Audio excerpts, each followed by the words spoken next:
அஸ்ஸலாமு அலைக்கும் ரஹ்மத்துல்லாஹி வபரகாத்துஹு. எல்லாம் உள்ள அல்லாஹு தாலாவின் நல்லடியார்களே, அல்லாஹு ரப்புல் ஆலமீன் எத்தனையோ துவாக்களை திருமறை குரானில் நமக்கு கற்றுத்தருகிறான். இன்னும் நபிகள் ஸல்லல்லாஹு அலைஹி வஸல்லம் அவர்கள் பல சந்தர்ப்பங்களில் பல விஷயங்களை வேண்டி அல்லாஹ்விடத்திலே துவா செய்ததை சஹாபாக்கள் நமக்கு அறிவித்திருக்கிறார்கள். முஸ்லிம் என்ற நூலிலே ஆதாரமாக 52-65 ஹதீஸிலே இடம்பெற்றிருக்கக்கூடிய ஒரு துவா. நபிகள் ஸல்லல்லாஹு அலைஹி வஸல்லம் அவர்கள் அல்லாஹ்விடத்தில் எதை 4 விஷயத்தை கேட்டு துவா செய்கிறாங்க. என்ன துவா அது? அல்லாஹும்ம இன்னி அஸ்அலுகல் ஹுதா வத்துகா வல் அஃபாஃப வல் கினா. எப்படி 4 விஷயமும் இந்த ஒரு மனிதனுக்கு இந்த 4 விஷயமும் ரொம்ப தேவைப்படக்கூடிய ஒரு விஷயம். இறைவா, உன்னிடம் எனக்கு நேர்வழியை கொடு, உன்னிடமிருந்து எனக்கு நேர்வழியையும், இன்னும் இறை அச்சத்தையும், இன்னும் சுயமரியாதையும், இன்னும் செல்வத்தையும் இறைவா உன்னிடம் வேண்டுகிறேன் என்று நபிகள் நாயகம் ஸல்லல்லாஹு அலைஹி வஸல்லம் அவர்கள் இப்படியாக அல்லாஹ்விடத்தில் பிரார்த்தனை செய்கிறார்கள். எப்படியெல்லாம் ஒரு மனிதனுக்கு தன்னுடைய வாழ்க்கையில் நேர்வழி என்பது ரொம்ப அவசியமானதாக இருக்கு. அது கூடவே நேர்வழியோடு சேர்ந்து இறை அச்சமும் ரொம்பவும் அவசியமானதாக இருக்குது. இன்னும் ஒரு மனிதனுக்கு இந்த உலகத்தில் சுயமரியாதை ரொம்ப முக்கியமானதாக இருக்குது.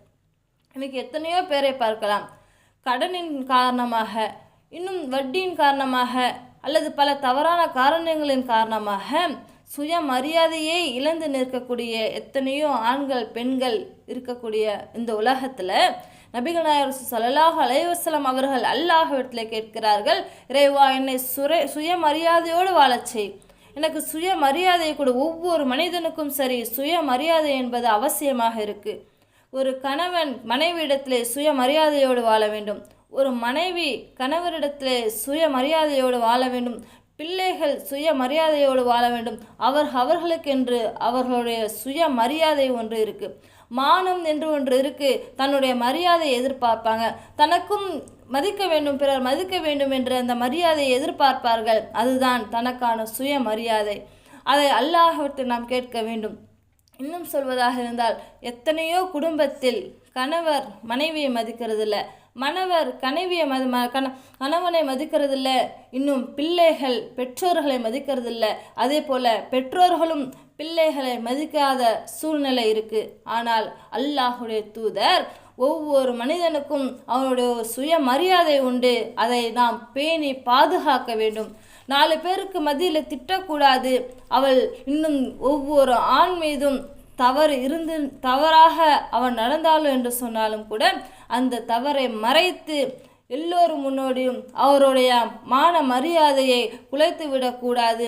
சுயமரியாதை என்பது பாதுகாக்கப்பட வேண்டியது என்று நபிகள் நாயகம் ஸல்லல்லாஹு அலைஹி வஸல்லம் அவர்கள் அந்த மானம் குறித்து சுயமரியாதையை குறித்து அதிகமாக எச்சரிக்கை செய்கிறாங்க. அல்லாஹ்விடத்தில் கேட்குறாங்க, அல்லாஹும்ம இன்னி அஸ்அலுகல் ஹுதா வத்துகா வல் அஃபாஃப வல் கினா.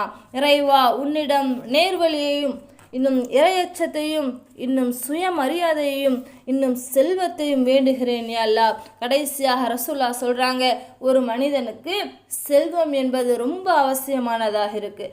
அல்லாஹ் கொடுக்கக்கூடிய அந்த செல்வத்தை நாம் வீண் விரயமும் அதிகமாக செய்யக்கூடாது. அதே போல் நம்முடைய கைகளை இருக்கவும் மூடிவிடக்கூடாது. ஏன் என்று சொன்னால், நாம் ஒரு ரூபாய் தர்மம் செய்தாலும் அதை அல்லாஹ் ரப்புல் ஆலமீன் பன்மடங்காக திருப்பி கொடுப்பான். அதே அந்த ஒரு ரூபாய் தன்னிடமே வைத்து கொண்டால் அந்த ஒரு ரூபாயாக இருக்கும். ஆனால் நபிகள் நாயகம் ஸல்லல்லாஹு அலைஹி வஸல்லம் அவர்கள் இந்த 4 விஷயத்தையும் குறித்து ஒவ்வொன்றாக படிப்படியாக அல்லாஹ்விடத்தில் கேட்கிறார்களே. இந்த துவாவை நாம் அதிகம் கேட்டோம் என்று சொன்னால் அல்லாஹ் ரப்புல் ஆலமீன் இந்த 4ஐயும் ஒரு மனிதனுக்கு கொடுத்தான் என்று சொன்னால் அதுவே அந்த மனிதனுக்கு போதுமானது. அஸ்ஸலாமு அலைக்கும் ரஹ்மத்துல்லாஹி வபரகாத்துஹு.